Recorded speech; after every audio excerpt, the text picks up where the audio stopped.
بھی سوال ہے، اگر نماز کی حالت میں زکام کی وجہ سے 3 بار سے زیادہ ناک پہنچنی پڑ جائے تو کیا نماز ٹوٹ جائے گی؟ یہ فقہ حنفی نے مشہور کیا ہوا ہے کہ جی آپ نے 3 دفعہ اگر ہاتھ اٹھا لیا تو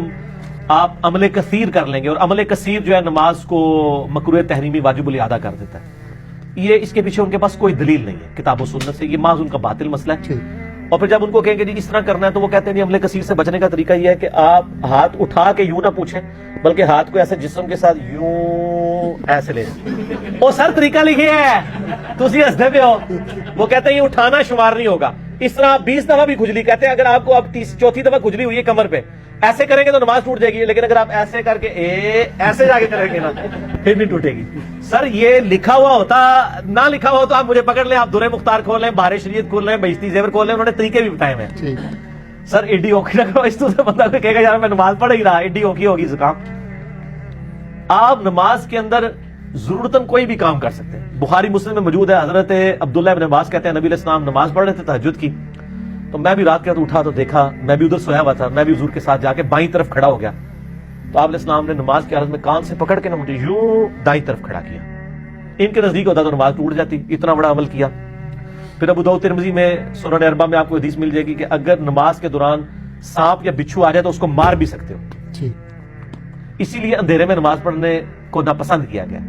ایسی جگہ پہ جہاں پہ خطرہ ہو، اگر کہیں پہ خطرہ نہیں ہے اور آپ بالکل ڈم سی لائٹ میں نماز پڑھتے ہیں، مکروہ نہیں ہے، یہ آنکھیں بند کرنا مکروہ نہیں ہے۔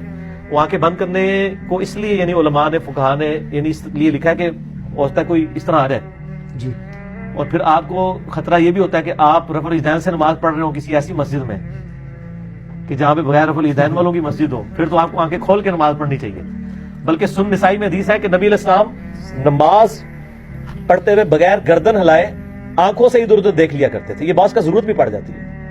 یعنی آپ نماز پڑھ رہے ہیں تو آپ کوشش کریں آپ گھڑی کے سامنے نماز پڑھیں، اگر یعنی آپ کی گھڑی پہ بھی اگر آپ کو نظر دورانی پڑتی ہے کہ جماعت کا ٹائم نہ ہو جائے تو یہ جائز ہے، گردن نہ ہلے، یہ عمل کثیر نہیں ہوگا۔ اس طرح زکام اگر کسی کو ہے وہ بار بار پوچھتا ہے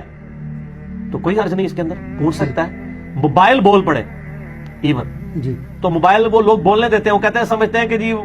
وہ ایک بندے کی نماز کے ساروں کی خراب ہو رہی ہوتی ہے، وہ سمجھتا ہے میری نماز خراب ہو جائے گی، موبائل نکالیں آرام سے اسے آف کریں۔ ویسے تو امام مسجد کی ذمہ داری ہے، میں تو جتنی بار بھی جماعت کرواتا ہوں نا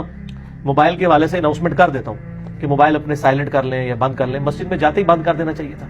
ایک نئی مصیبت مسلمانوں کے اوپر مسلط ہو گئی ہے، تو آپ اجتہاداً جس طرح آپ صف سیدھی کرواتے ہیں موبائل بھی بند کروایا کریں۔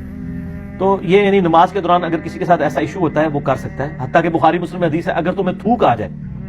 تو اپنا بایاں پاؤں اٹھا کے اس کے نیچے تھوک کر پاؤں کو مسل دو، لیکن یہ قالین والی مسجد کے لیے نہیں ہے، یہ جو زمین ہے یعنی صحابہ کرام پیوڈ زمین پہ پڑھتے تھے، قالین کے اوپر آپ اپنی یوں قمیض لے کے اس میں بھی تھوک سکتے ہیں، ایسے تھوک کے اس کو مسل لیں، ایسے تھوک پاک ہے نا، ناپاک تو نہیں ہے نا، منہ میں رکھ کے تو پوری نماز نہیں پڑھی جا سکتی،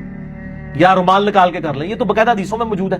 صحیح، تو یہ سارے ان کے فقہ کے تحت تو سارے عمل کثیر بن جائیں۔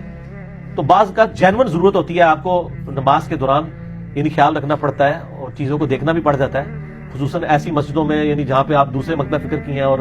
آپ کے اگر ارد گرد آ کے ایسے بندے کھڑے ہو گئے ہیں تو آپ کے ساتھ کوئی بھی ایکٹیویٹی پرفارم کر سکتے ہیں۔ ٹھیک ہے، وہ ہمارے وہ شہزاد بھائی نے ایک لطیفہ سنایا تھا، کدھر تھی، کراچی تھی وہ بڑی شیعہ کی مسجد، ایک شیعہ بھائی جو ہے وہ دیوبندیوں کی مسجد میں نماز پڑھنے کے لیے چلے گئے،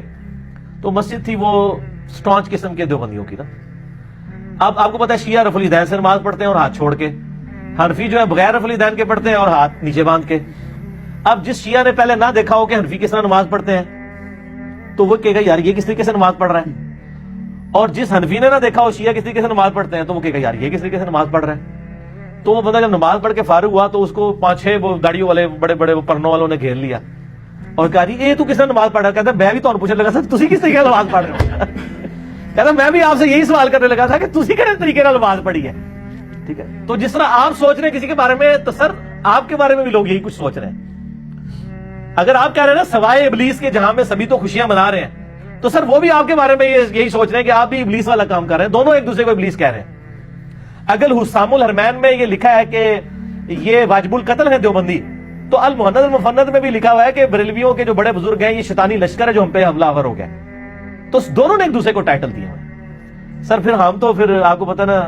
حسب حال ہی کرتے ہیں سوالات کے ساتھ،